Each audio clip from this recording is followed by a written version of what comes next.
ये मैं हूँ, आपकी तरह एक आम इंसान, जिंदगी के सफ़र में खोया हुआ, लेकिन एक ख्वाब लेकर। मेरा सपना है अरबी सीखने का, लेकिन जिंदगी ने मुझे अपने दौड़ में उलझा दिया। घर से ऑफिस, ऑफिस से घर, यही थी मेरी रूटीन। लेकिन फिर आया एक पल जिसमें मुझे अपने सपने को हकीकत में बनाने का फैसला करना पड़ा। मैंने टिकट्स बुक की और अपनी मंजिल की तरफ रुख किया, अरबी सीखने के लिए, रेगिस्तान की ओर।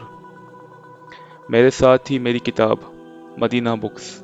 मैंने फैसला किया कि हर एक लेसन मैं यहाँ के लोगों के साथ प्रैक्टिस करूँगा। क्या होगा, कैसे होगा, पता नहीं था। यह सस्पेंस और क्यूरियोसिटी ने मुझे इस सफ़र में मजबूती दी। आप भी मेरे इस सफ़र में साथ चलना चाहे तो अपनी कुर्सी की पेटी बांध लीजिए और देखिए कैसे एक आम इंसान अपने सपनों को हकीकत में बदल सकता है। मैंने एक होटल बुक कर रखा था जो एक गांव के करीब था। बस मुझे तलाश थी एक शख्स की जिससे मैं आज मदीना बुक लेसन 1 की प्रैक्टिस कर सकता था। वहाँ के बाजार में मुझे एक अजीब सी दुकान नजर आई और वो दुकान ने मुझे अपनी तरफ खींचा। मैं उस दुकान में गया जहाँ बहुत सारे खूबसूरत पॉट्स थे। वहाँ मैंने एक बुजुर्ग आदमी को देखा। मैंने उनसे सलाम किया। उन्होंने मुस्कुराकर जवाब दिया। उन्होंने बहुत प्यारे अंदाज से मुझसे पूछा, क्या लेना चाहोगे? मेरी ज़बान से अचानक निकला, आपकी ज़बान, आपकी लैंग्वेज। वो बुजुर्ग ने हैरानी से मुझे देखा। मैंने कहा, मैं अरबी सीखने यहाँ आया हूँ और मुझे मदीना बुक्स की प्रैक्टिस करनी है। वो बुजुर्ग मुस्कुराए, कुछ नहीं कहा और एक नौजवान छोटे लड़के की ओर कुछ इशारा किया और अपना काम समेटने लगे। वो छोटा लड़का मेरे लिए चाय जैसी कोई चीज़ लेकर आया, शायद कहवा हो। मैंने वो चीज़ पी और उनका शुक्रिया किया। फिर वो बुजुर्ग ने मेरा हाथ पकड़ा और मुझे वहाँ से उठाया, मुझे अपने साथ ले गए। रास्ते में उन्होंने बताया, वो बहुत खुश होते हैं जब कोई मेरे जैसा नौजवान अरबी सीखना चाहता है, और उन्होंने कहा जो आपको प्रैक्टिस करना है मैं उनके साथ कर सकता हूँ। उन्होंने कहा वो अपने घर में अकेले रहते हैं। मुझे लगा कि ये एक गोल्डन अपॉर्चुनिटी है उनके साथ प्रैक्टिस करने की। मैंने उनसे उनका नाम पूछा।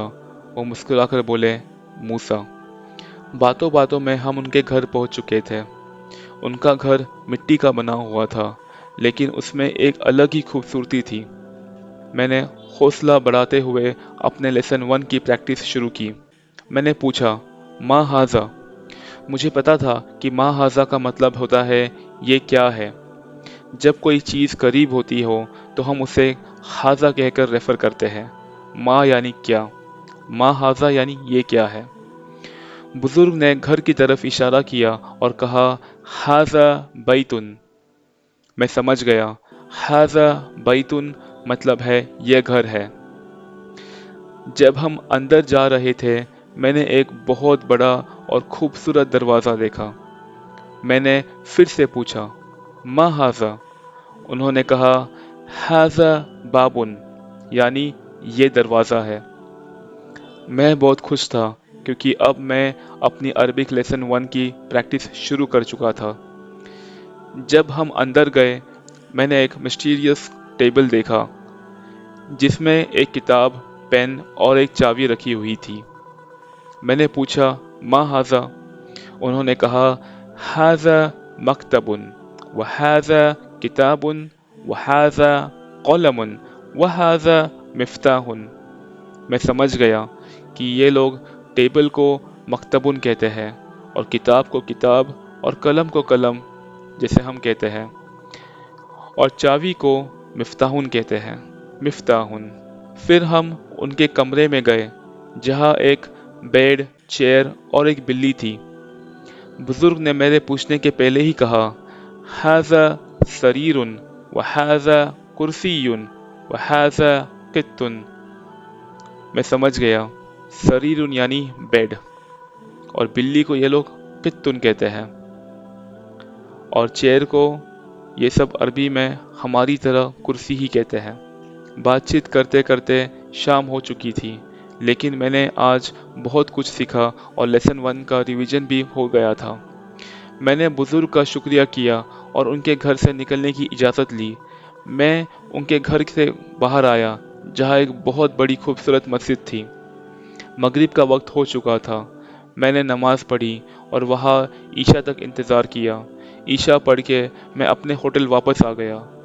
रात हो गई थी, ठंड भी तेज़ थी। मैं बहुत थक गया था। खिड़की से बाहर एक खूबसूरत मंजर था।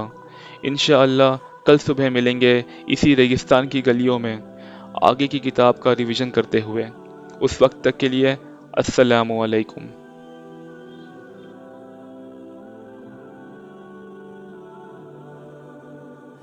अस्सलामु अलैकुम वरहमतुल्लाहि वबरकातुहू। उम्मीद करता हूँ कि जो आपने वीडियो देखा, शॉर्ट वीडियो देखा, आपको पसंद आया। हमने लेसन नंबर वन को एक स्टोरी में कन्वर्ट करने की कोशिश की थी और उसको प्रेजेंट किया है। उम्मीद करता हूँ कि आपको पसंद आया होगा। जैसे भी आपको अच्छा लगा, बुरा लगा या कुछ फीडबैक है तो प्लीज़ उसे कमेंट सेक्शन में बताइए। अच्छा लगा तो शेयर करिए, लाइक करिए। और मेरी एक हाई रिकमेंडेशन है आप लोगों से, अगर आपको अरबी सीखनी है मदीना बुक्स के थ्रू, ये वीडियोस के थ्रू, जो भी मेरी वीडियोस या किसी और के वीडियोस है जो ऑनलाइन अवेलेबल है, तो आप प्लीज़ एक किताब खरीद लीजिए। इजीली आपको अमेज़ॉन पे अवेलेबल है, तो ये किताब खरीद लीजिए। आप जो भी वीडियोस देख रहे हो, ये देख रहे हो, कोई और देख रहे हो, तो आप साथ साथ किताब को भी फॉलो करिए। तो किताब से पढ़ोगे और साथ में वीडियो देखोगे तो आपको काफ़ी फ़ायदा होगा इंशाल्लाह। और आप लोग मुझसे ये पर्सनली सवाल करते हो कि भाई ये बुक पढ़ने से पहले हमें क्या अरबी आनी चाहिए, क्या लेवल की अरबी आनी चाहिए। तो ये जो मदीना बुक्स है या दुरुस्त लुगतल अरबिया है ना, तो इस वो किताब के पढ़ने से पहले आपको नूरानी कायदा आपका होना चाहिए कि आपको कुरान शरीफ अच्छे से पढ़ना आता हो। अगर आपको उसमें से कुछ समझता नहीं तो कोई मसला नहीं है। अगर उसमें से आपको कोई एक हरूफ भी समझता नहीं है तो कोई मसला नहीं है। पर अगर आपको सही से पढ़ने आता है कुरान शरीफ, तो आप ये जो मदीना बुक्स है वो आप शुरू कर सकते हो उसको समझने के लिए, अरबी समझने के लिए। बस यही तक था हमारा वीडियो। उम्मीद करता हूँ कि आपको पसंद आया होगा। मिलते हैं नेक्स्ट वीडियो में, उस वक्त तक के लिए अस्सलामु अलैकुम।